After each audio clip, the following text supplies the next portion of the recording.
विश्वास प्रस्ताव confidence motion लाने की क्या जरूरत पड़ी, वो संक्षेप में कल मैंने बताया था ये प्रस्ताव रखते हुए कि मेरे पास 2 एमएलएज आए जिन्होंने कहा जी ये बीजेपी वाले आए थे और हमें ऑफर कर रहे थे कि केजरीवाल अब गिरफ्तार होने वाला है, उसके बाद हम इनकी सरकार गिरा देंगे आम आदमी पार्टी की, सारे एमएलए तोड़ लेंगे, 21 हमारे संपर्क में हैं, औरों से भी बात चल रही है, तुम भी आ जाओ, 25 करोड़ भी देंगे और जो मांगोगे और भी दे देंगे, तुमको चुनाव भी लड़ा देंगे।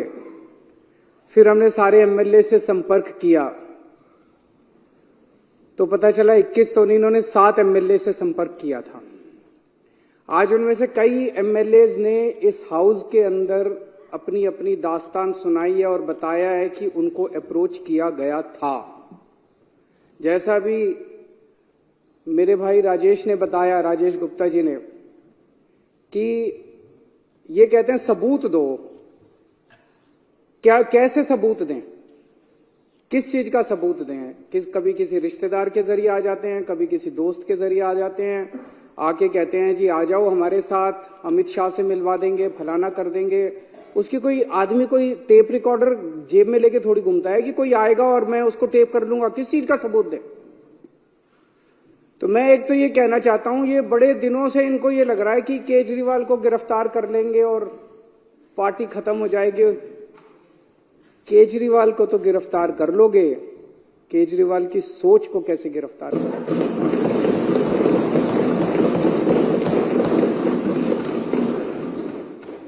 और एक केजरीवाल को गिरफ्तार कर लोगे, मेरे भारत मां की कोख से 1 लाख केजरीवाल पैदा हो जाएगा। आज जिस तरह से इन्होंने आम आदमी पार्टी पे हमला बोला हुआ है, इतने हमारे नेता गिरफ्तार कर लिए, हमारा सारा काम रोकने की कोशिश कर रहे हैं, धमकियां दे रहे हैं, ये कर रहे हैं, वो कर रहे हैं, सब तरफ से, चारों तरफ से हमले हमारे ऊपर किए जा रहे हैं। देश का एक एक बच्चा देख रहा है कि हो क्या रहा है। सारे लोग देख रहे हैं, इनको लगता है लोग बेवकूफ है, लोग बेवकूफ नहीं है। अब पार्कों के अंदर चर्चा होने लगी है कि यह चल क्या रहा है, तो लोग एक प्रश्न पूछने लगे हैं, क्या मोदी जी केजरीवाल को खत्म करना चाहते हैं? क्या मोदी जी केजरीवाल को क्रश करना चाहते हैं? क्या मोदी जी केजरीवाल को कुचलना चाहते हैं? ये मैं नहीं पूछ रहा, देश का बच्चा बच्चा पूछने लगा है। जिस तरह का अटैक आम आदमी पार्टी के, इतने सारे हमारे नेता गिरफ्तार कर लिया, कभी भारत क्या दुनिया के इतिहास में हमारा नंबर 2 भी अंदर है, नंबर 3 भी अंदर है, नंबर 4 भी अंदर, अब कह रहे नंबर 1 को भी अंदर डालेंगे। तो इस तरह का आक्रमण कभी नहीं देखा गया। तो ये चर्चा चल रही है, ये क्यों हो रहा है? क्योंकि आज पूरे देश के अंदर बीजेपी का सबसे बड़ा चैलेंजर आम आदमी पार्टी है। आज अगर बीजेपी को खतरा है, भविष्य का खतरा है, तो केवल और केवल आम आदमी पार्टी से खतरा है। इसलिए बीजेपी येन केन प्रकारेन जो मर्जी करके आम आदमी पार्टी को कुचलना चाहती है। और आज पूरी जिम्मेदारी के साथ मैं कहना चाहता हूं, इसमें कोई अहंकार नहीं है कि 2024 के अंदर बीजेपी अगर नहीं हारी लोकसभा चुनाव, तो 2029 के अंदर आम आदमी पार्टी इस देश को बीजेपी से मुक्ति दिलाएगी।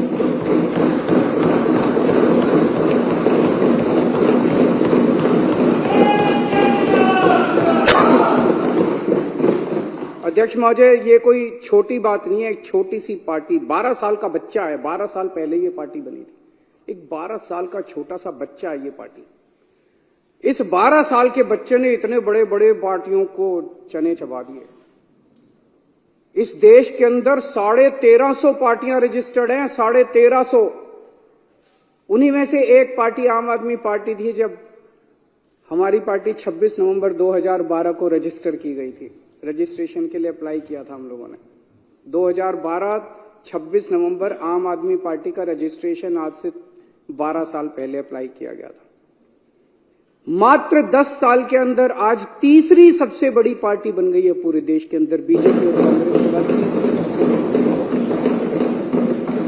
एक एमएलए बनने के लिए लोगों की चप्पल घिस जाती है, पूरी जिंदगी बीत जाती है एक एमएलए बनने के लिए, काउंसलर बनने के लिए। ये कोई इत्तेफाक नहीं है कि ये पार्टी इतने कम समय के अंदर, आज 2 राज्यों के अंदर हमारी फुल फ्लेजेड सरकार है, बहुमत, भारी बहुमत के साथ, ऐतिहासिक बहुमत के साथ सरकार है। दिल्ली के अंदर 70 में से 67 सीट इतिहास में कभी नहीं आई।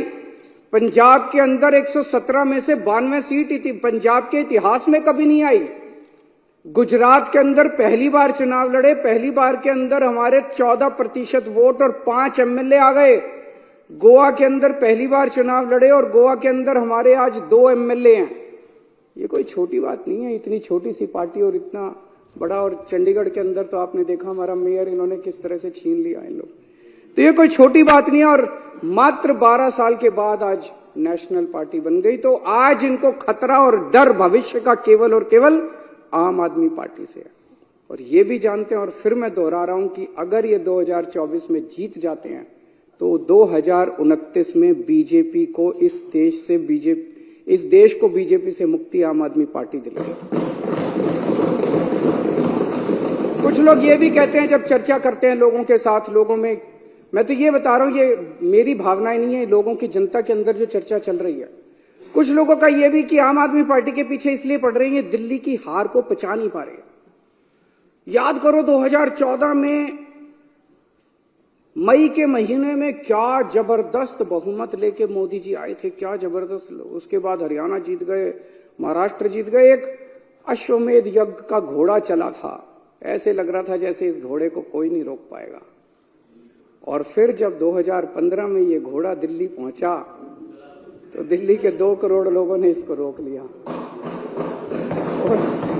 और केवल रोका नहीं, 70 में से 67 सीट बीजेपी केवल 3 पे सिमट गई। तो लोगों को क्या कहना है कि तब से इन लोगों ने ठान लिया कि इस पार्टी को तो नहीं छोड़ना, इस पार्टी को तो कुचलना है किसी भी तरह से।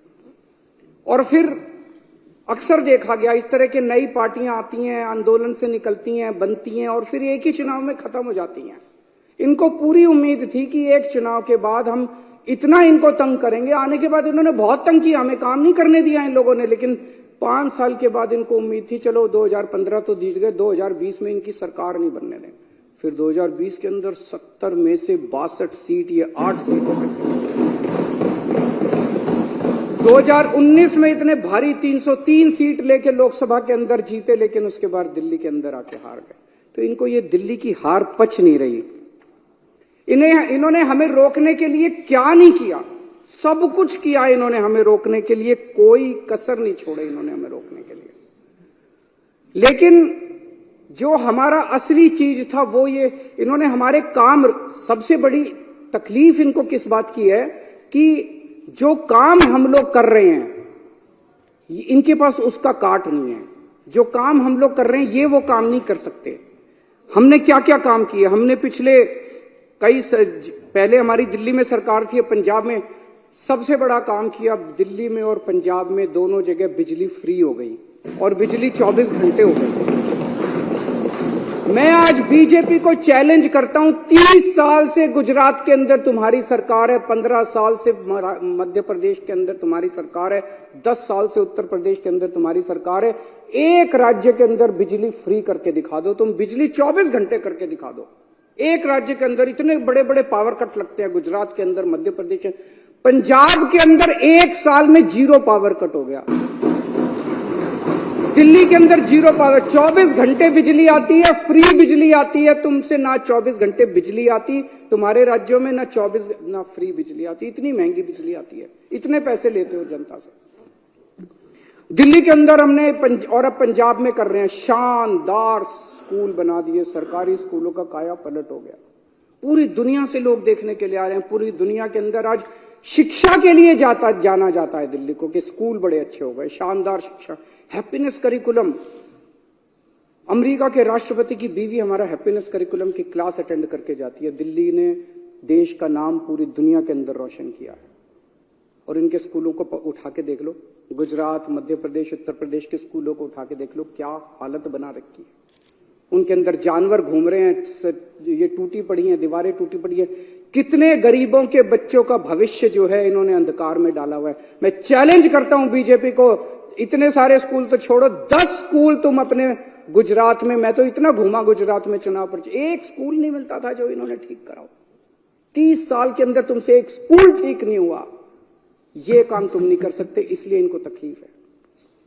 हमने दिल्ली में अस्पताल इतने बना दिए, सबका इलाज मुफ्त कर दिया, अस्पताल बना दिए, सबका इलाज मुफ्त कर दिया, मोहल्ला क्लिनिक बना दिए जिसमें गली गली के अंदर लोगों को इलाज मिलने लगा। तुम भी कुछ अच्छे, तुम लंबी लकीर तो खींच के दिखाओ यार, तुम कुछ अच्छा काम तो करके दिखाओ। हमने बुजुर्गों के लिए तीर्थ यात्रा कर दी, इतना आशीर्वाद देते हैं, इतना आशीर्वाद देते हैं बुजुर्गों को। और ये सारे काम पंजाब में भी हो रहे हैं। पंजाब में दिल्ली से ज्यादा मोहल्ला क्लिनिक, दिल्ली में तो 540 मोहल्ला क्लिनिक बने हैं, पंजाब में 800 से ज्यादा मोहल्ला क्लिनिक 1 साल के अंदर बन गए। महिलाओं के लिए फ्री बस यात्रा कर दी इन्होंने, इतना विरोध किया, लेकिन सारी महिलाएं तो हमारे साथ ही हैं। दिल्ली के अंदर पानी कोने कोने के अंदर पहुंचा दिया, घरों में पानी नहीं आता, कोने कोने के अंदर पहुंचा दिया, पानी फ्री कर दिया। कच्ची कॉलोनियों को लेके इन्होंने सबसे ज्यादा राजनीति की, अगर काम किया तो हमने किया। दिल्ली की कच्ची कॉलोनियों के अंदर सड़क बनाने का, पानी की लाइनें बिछाने का, हमने सीवर की लाइनें बिछाने का हमने काम किया। पंजाब अभी 2 साल हुए हमें आए हुए, पंजाब के अंदर इस वक्त एक बहुत बड़ी क्रांति आ रही है। गांव गांव के अंदर इरिगेशन, सिंचाई का पानी पहुंच गया। गांव गांव के अंदर जहां पहले पानी नहीं मिलता था, अब गांव गांव के अंदर सिंचाई का पानी पहुंच गया। हमसे सीख लो, हमें सारे काम करने आते हैं, हमसे भी नहीं सीखोगे और काम भी नहीं करने दोगे। अभी delivery of free services, door step delivery of free services, आपको दफ्तर जाने की जरूरत नहीं है, फोन करो और आपके घर आके सरकार काम करेगी।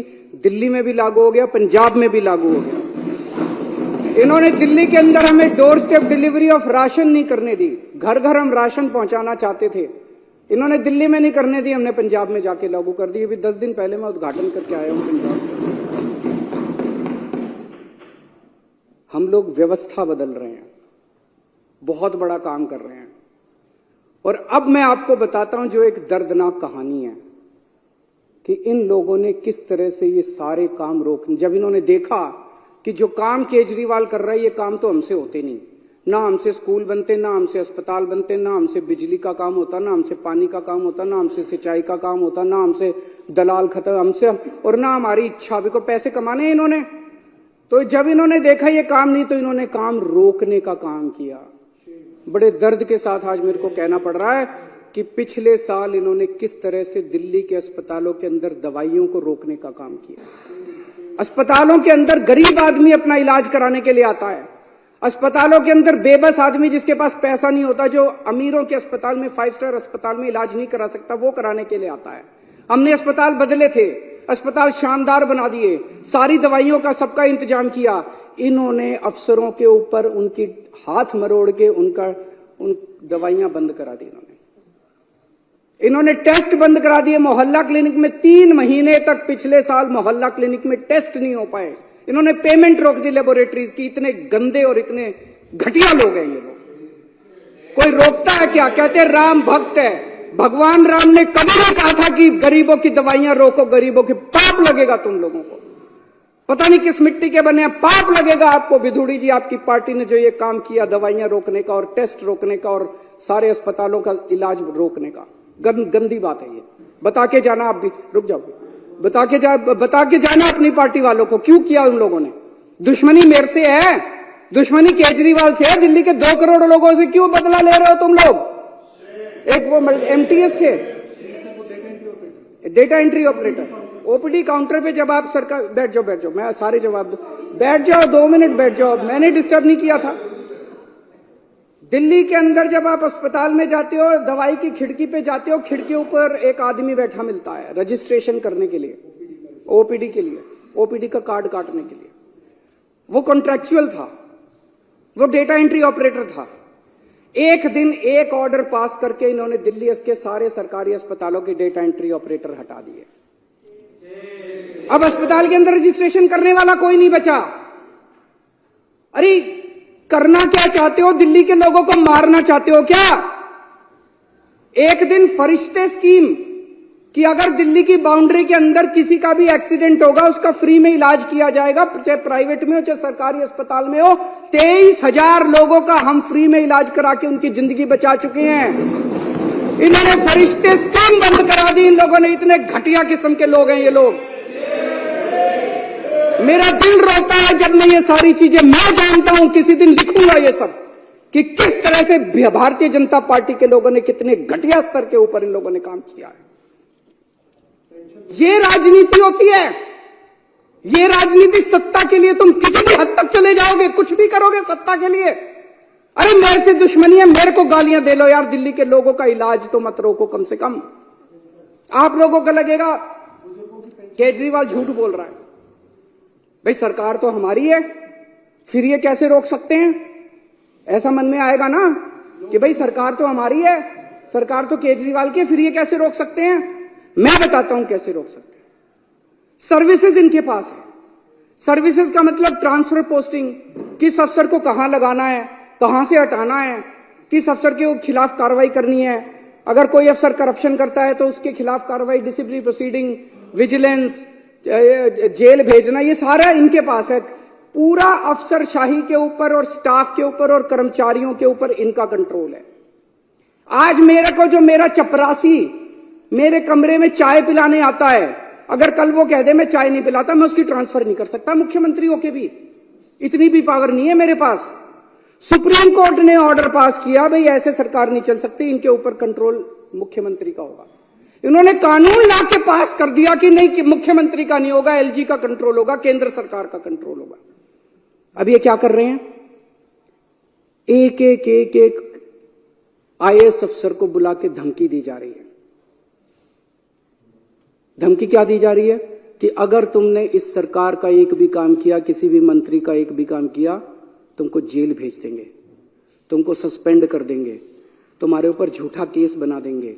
जैसे इतने सारे झूठे केस अभी इन्होंने बताए, तुम्हारे ऊपर झूठा केस बना देंगे, सस्पेंड कर देंगे, ईडी लगा देंगे, सीबीआई लगा देंगे। खबरदार अगर तुमने इनका साथ दिया तो। रो रहे हैं आईएएस अफसर, रो रहे हैं दिल्ली सरकार के कर्मचारी। एक मेरे पास अफसर आया, टप टप आंसू बह रहे थे, 56 साल की उम्र है उसकी, और टप टप आंसू बह रहे थे उस आईएएस अफसर के। वो बेचारा, वो कहता है जी मैंने कभी ऐसी नौकरी नहीं देखी, इस तरह का माहौल मैंने कभी नहीं देखा कि खुलेआम हमें धमकाया जा रहा है।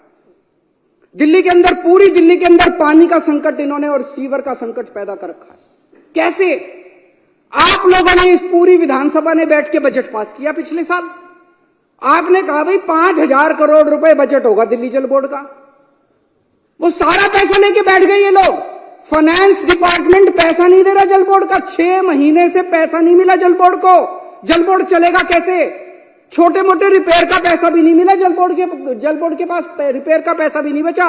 छोटा मोटा धमकी दी जा रही है कि फाइनेंस डिपार्टमेंट के प्रिंसिपल सेक्रेटरी को धमकी दी जा रही है, खबरदार अगर तूने पैसा दिया।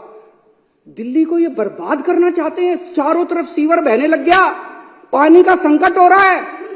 अल्टीमेटली सौरभ भारद्वाज और अतीशी ने मिलकर हाईकोर्ट में केस करा। हाईकोर्ट ने ऑर्डर कर दिया पैसा तुरंत रिलीज करो। अगली हेयरिंग 29 फरवरी को है, अभी तक नहीं करा इन्होंने। ना ये सुप्रीम कोर्ट की मानते, ना ये हाईकोर्ट की मानते। अब एक और संकट पैदा कर दिया इन्होंने। पानी के बिलों का बहुत बुरा हाल हो रहा है दिल्ली के अंदर। अनाप शनाप बिल आ रहे हैं, गलत बिल है, सारे के सारे गलत बिल है। हमने प्रस्ताव रखा, आप ही बताना अगर गलत है तो। हमने कहा भाई अगर किसी का पानी का बिल गलत है, आपके पिछले सालों के अंदर 3 साल 4 साल 5 साल जब से आपने पैसे नहीं भरे, आपके 2 या 2 से ज्यादा अगर कोई भी ओके बिल है, उसको हम ले लेंगे, उसका एवरेज निकालेंगे और एवरेज के हिसाब से बाकी सारी कर देंगे। ठीक है कि नहीं है? गलत है कि ठीक है? हमने ये बनाया प्रस्ताव बना के अफसरों को भेजा, इसको लागू करो। अफसरों ने फाइल पे लिख दिया कि हम नहीं लागू करते। फिर बुला के पूछा उनसे, अफसरों से रोने लग गए बेचारे।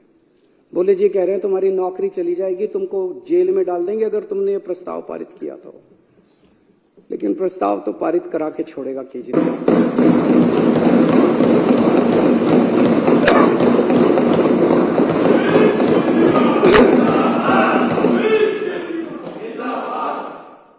देखते हैं कि बाजुए कातिल क्या है वो, जोर कितना बाजुए कातिल में है। उन्होंने बिजली की सब्सिडी बंद करने की कोशिश की थी, मेरे को याद है। पिछले साल से खूब नौटंकी मचा रखी है उन्होंने। कभी बिजली कंपनियों के डायरेक्टर हटा दिए, कभी ये हटा दिया, वो हटा दिया कि बिजली की सब्सिडी बंद करो। इनको पता है कि बिजली की सब्सिडी से सबसे ज्यादा जनता प्रभावित है। होने नहीं दी मैंने इन लोगों की गंदी चाल।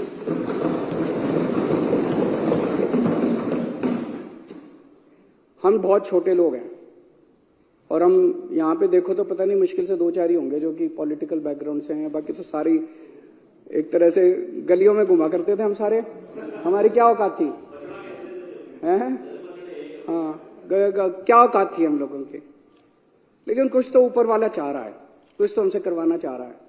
मतलब एक सुंदर नगर की झुग्गियों के अंदर मैं यूं ही घुमा करता था, कोई नहीं पूछता था। परिवर्तन नाम की एनजीओ चलाया करता था, आप लोग भी अपनी अपनी जिंदगी चला रहे थे। अचानक वहां से उठा के लोगों का पता नहीं क्या प्यार था, क्या किस्मत थी, ऊपर वाला हमसे क्या कराना चाह रहा है, यहां पहुंचा दिया हम लोगों को। और अब इतने बड़े बड़े षड्यंत्र हमारे खिलाफ चल रहे हैं, इतने बड़े बड़े षड्यंत्र, और हम भी डटे हुए हैं। कुछ कर नहीं पा रहे ये लोग। क्यों? करोड़ों लोगों की दुआएं हमारे साथ। 18 लाख बच्चे सरकारी स्कूलों में पढ़ते हैं। उन बच्चों के माँ बाप से पूछ के देखो, इतनी दुआएं देते हैं हम लोगों को। उनके बच्चों का भविष्य बना दिया हम लोगों ने। उसमें बीजेपी वालों के भी हैं, कांग्रेस। हमने कभी राजनीति नहीं की। हमने ये नहीं कहा कि आम आदमी पार्टी वालों के बच्चों को एडमिशन देंगे, बीजेपी वाले। सारे आओ, सारे हमारे बच्चे हैं, चाहे बीजेपी वालों के चाहे कांग्रेस। बच्चे पढ़ जाएं। उन बच्चों के माँ बाप का आशीर्वाद हमारे साथ है। लाखों करोड़ों लोगों का मुफ्त में इलाज हुआ अस्पतालों के अंदर, मोहल्ला क्लिनिक के अंदर। उनकी दुआएं हमारे साथ है। और जिन जिन को तकलीफ हुई दवाइयां और ये रोकने की, उनकी बद्दुआएं इन लोगों के साथ है। उनकी बद्दुआएं इन लोगों के साथ है। बद्दुआएं छोड़ेंगी नहीं। आप लोगों का पीछा देख लेना। फरिश्ते के अंदर जो इतने सारे लोगों का इलाज कराया, उनकी दुआएं हमारे साथ है, उनका आशीर्वाद हमारे साथ है। इस आशीर्वाद को कैसे रोक पाओगे तुम लोग? केजरीवाल को तो गिरफ्तार करोगे, लोगों की दुआओं को कैसे गिरफ्तार करोगे?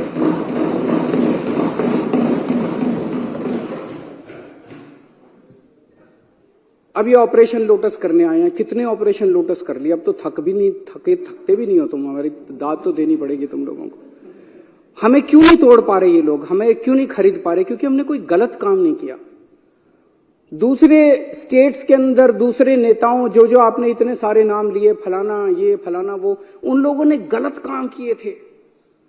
वो गलत काम किए थे, इसलिए उनको बीजेपी का संरक्षण चाहिए था, इसीलिए वो अपनी पार्टी छोड़ के इनके साथ चले गए।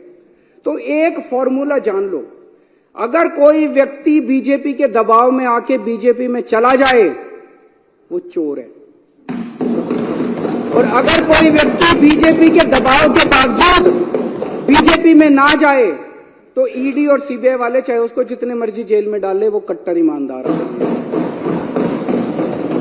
मनीष सिसोदिया पे इन्होंने कितना दबाव डाला। खुलेआम है मनीष सिसोदिया को बोले केजरीवाल की पार्टी छोड़ दे, केजरीवाल की सरकार गिरा के तेरे को मुख्यमंत्री बना देंगे। पर मनीष सिसोदिया हेमंत बिश्व शर्मा तो नहीं है, उसने कोई चोरी तो नहीं कर रखी। वो बोला मेरे को मुख्यमंत्री भी नहीं बनना और मैंने कोई गलत काम नहीं किया। तुम 1 साल 2 साल 3 साल रख लोगे, अल्टीमेटली तो मैंने बाहर आना ही आना है। मैंने कोई गलत काम नहीं किया, मैं क्यों टूटूंगा? आप सब लोगों को, इतने सारे लोगों को इन्होंने अप्रोच किया। मैं सलाम करता हूं आप लोगों को कि क्या गजब के लोग हो आप लोग। टूटे नहीं, आप टूटे नहीं। आप ही मेरी ताकत हो।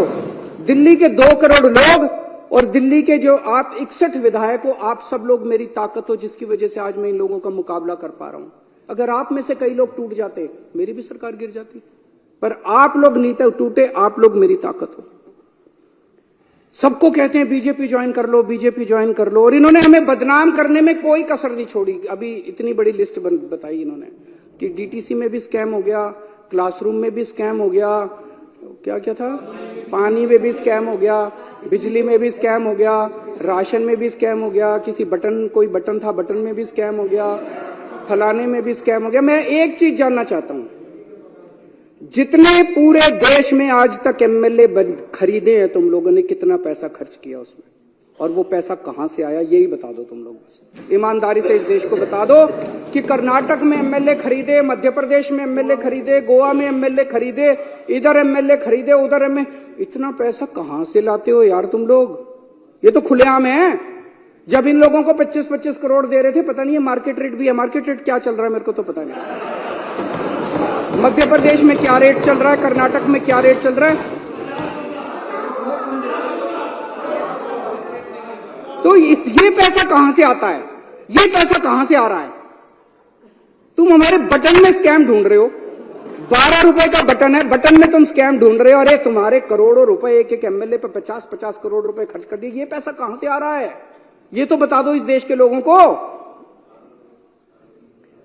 इन्होंने पहले मेरे ऊपर कई 2-3 साल ऐसे थे जिसमें इन्होंने मेरे ऊपर जहां जाता था इंक फेंकते थे। खूब मैंने जिल्लत बर्दाश्त करी है, इंसल्ट बर्दाश्त करी है।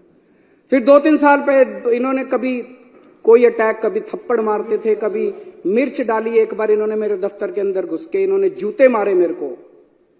अब कह रहे हैं गिरफ्तार करेंगे इनको। जैसे मैं कह रहे थे, आपको क्या लगता है गिरफ्तार करने से सरकार गिर जाएगी, ये सारे टूट जाएंगे? ऐसे ही टूट जाएंगे। कर लो गिरफ्तार, वो भी करके देख लो। अभी तक तो सब कुछ करके देख लिया, काम रोक के देख लिए, शुंगलू कमीशन बिठा लिया, कानून बदल लिए, सारा कुछ करके देख लिया। एक तुम्हारा यही सपना बचा केजरीवाल को गिरफ्तार करके, ये भी पूरा करके दे।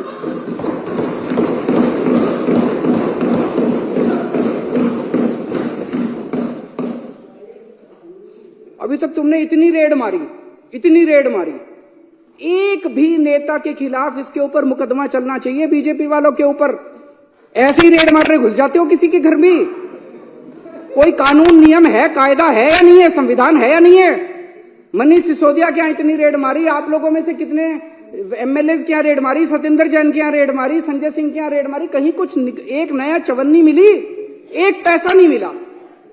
अरे हमारी संपत्ति लोगों के दिलों के अंदर है, बैंक अकाउंट के अंदर नहीं। और हमारा बैंक अकाउंट लोगों की आंखों के अंदर, यहां नहीं है हमारी संपत्ति जहां ढूंढ रहे हो तुम लोग। अध्यक्ष महोदय, 2014-15 में 2 घटनाएं घटी उस फाइनेंशियल ईयर में। 2014 के मई में केंद्र के अंदर एक पार्टी की सरकार बनी जिसको लोगों ने केंद्र में भारी बहुमत दिया, अभूतपूर्व बहुमत दिया। और 2015 की फरवरी के अंदर दिल्ली में एक पार्टी की सरकार बनी जिसे लोगों ने भारी बहुमत दिया, अभूतपूर्व बहुमत दिया। और वहां से 2 किस्म की राजनीति ने जन्म लिया। एक केंद्र के अंदर जो सरकार बनी थी और दिल्ली के अंदर जो सरकार बनी थी। आज 10 साल हो गए दोनों सरकारों को बने हुए। एक केंद्र की सरकार है जिसने 10 साल में कोई काम नहीं किया, और अब वो केवल कैसे वोट लेना चाहते हैं? कांग्रेस के नेताओं को गिरफ्तार कर लो, कांग्रेस का अकाउंट फ्रीज कर दो, आम आदमी पार्टी के नेताओं को गिरफ्तार कर लो, ईडी को सबके पीछे लगा दो, सारी ऑपोजिशन को कुचल डालो, सारे नेताओं को जेल में डाल दो। इस तरह से ये वोट लेना चाहते हैं। और दूसरी राजनीति दिल्ली की राजनीति थी जिसके अंदर हमने स्कूल बनवाए, अस्पताल बनवाए, लोगों का इलाज किया, लोगों के बच्चों को पढ़ाया, पानी का इंतजाम किया, बिजली का। हमने 2 करोड़ लोगों का दिल जीता, इसलिए हम वोट मांग रहे हैं। दोनों 2 किस्म की राजनीति अब देश के लोगों को तय करना है। एक पाप की राजनीति है, एक पुण्य की राजनीति है। इस देश को पाप की राजनीति चाहिए या इस देश को पुण्य की राजनीति चाहिए, ये लोगों को तय करना है। अब आजकल बड़ी अफवाह फैला रखी है इन लोगों ने, बस ये लोकसभा चुनाव हो जाएं, उसके बाद तो संविधान बदल के दिल्ली को फुल यूनियन टेरिटरी बना देंगे। उसके बाद चुनाव फैला रखी नहीं फैला रखी, विधानसभा खत्म कर देंगे। अरे किसी के बाप की जागीर है जो विधानसभा खत्म कर दोगे? ऐसे ही विधानसभा खत्म कर दोगे? ये देश किसी की पिताजी की जागीर थोड़ी है कि ऐसे ही विधानसभा खत्म कर दोगे। मैं आज बीजेपी से जानना चाहता हूं, ये चुनाव इसी बात पे हो जाए, दिल्ली के लोगों से जाके वोट मांगो, बोलो तुम्हारा वोट का अधिकार छीन लेंगे, वोट दो हमको। मजाल जो तुमको। आज बीजेपी स्पष्ट कर दे कि लोकसभा के बाद दिल्ली की विधानसभा को भंग करेंगे कि नहीं करेंगे, इसी के ऊपर चुनाव हो जाए इस बार। आप भी जा जाके गली गली में बोलना और गली गली में लोगों को बताना कि अगर तुमने बीजेपी को वोट दे दिया तो तुम्हारा बीजेपी वोट का अधिकार छीनने वाली है। बीजेपी खुल के अंदर बोल रही है और बीजेपी को हम ललकारेंगे, अगर हिम्मत है तो करके दिखा दो। और एक और आप सबसे विनती है कि विधानसभा भंग करें या ना करें, हम यहां सत्ता के लिए नहीं आए, हम यहां सेवा के लिए आए हैं। काम करते रहना। हम एमएलए रहे ना रहे, मंत्री रहे ना रहे, मुख्यमंत्री रहे ना रहे, विधानसभा रहे ना रहे, पूरी जिंदगी देश के लिए न्यौछावर की है, सत्ता के लिए नहीं, हमने सर्विस सेवा के लिए हम लोगों ने न्यौछावर की है। मैं दिल्ली वालों को भी बोलना चाहता हूं, इन लोगों को आपके बेटे से तकलीफ है। आपने मेरे को बहुत कुछ दिया है दिल्ली वालों ने, सुंदर नगर की गलियों से उठा के एक आदमी को इतनी बड़ी जिम्मेदारी दिल्ली वालों ने दे दी। इन लोगों को आपके बेटे से तकलीफ है, ये आपके बेटे को क्रश करना चाहते हैं, ये आपके बेटे को खत्म करना चाहते हैं। लेकिन आप चिंता मत करना, मैं आपके साथ हूं, आपके लिए लड़ता रहूंगा मरते दम तक। मेरी ये विधानसभा भंग भी कर दें अगर, ये जितने मर्जी षड्यंत्र करते रहें, सत्ता में होते हुए या सत्ता में बाहर रह के मेरी जिंदगी आप लोगों के लिए है। 7 जन्म में भी मैं आपका एहसान नहीं चुका सकता जो एहसान दिल्ली वालों का मेरा है।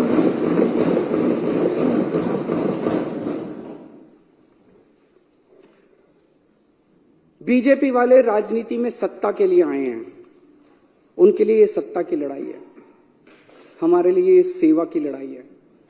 ये खूब षड्यंत्र रचेंगे, ये बार बार सत्ता को इस्तेमाल करके हमें कुचलने की कोशिश करेंगे। हम लोगों के आशीर्वाद से बार बार उठ के खड़े हो जाएंगे, फिर उठ के खड़े हो जाएंगे। जितनी बार ये कुचलने की कोशिश करेंगे हम फिर उठ के खड़े हो जाएंगे। तुम्हारी मक्कारी के चक्रव्यूह से बाहर निकलने के लिए हमारे पास एक नहीं 100 अभिमन्यु इस पार्टी के अंदर हैं। आप जितने चक्रव्यूह रचोगे उससे ज्यादा भेद के हम बाहर निकल आएंगे। अध्यक्ष महोदय, इस जो प्रपोजल मैंने कल रखा था उसका मैं पूरी तरह से समर्थन करता हूं और मैंने पूरे अच्छे तरीके से बताया कि इसको लाने की क्या जरूरत पड़ी। मैं थोड़े से नंबर बता देता हूं कि एक भी आदमी हमारा नहीं टूटा। हमारे टोटल 62 एमएलए हैं, अभी यहां पे विधानसभा में 54 मौजूद हैं, 2 बीमार हैं, 3 आउट ऑफ स्टेशन हैं, 2 जेल में हैं, सतिंदर जैन और मनीष सिसोदिया, और एक के यहाँ शादी है। 54 यहां मौजूद हैं, एक भी नहीं टूटा इनमें से।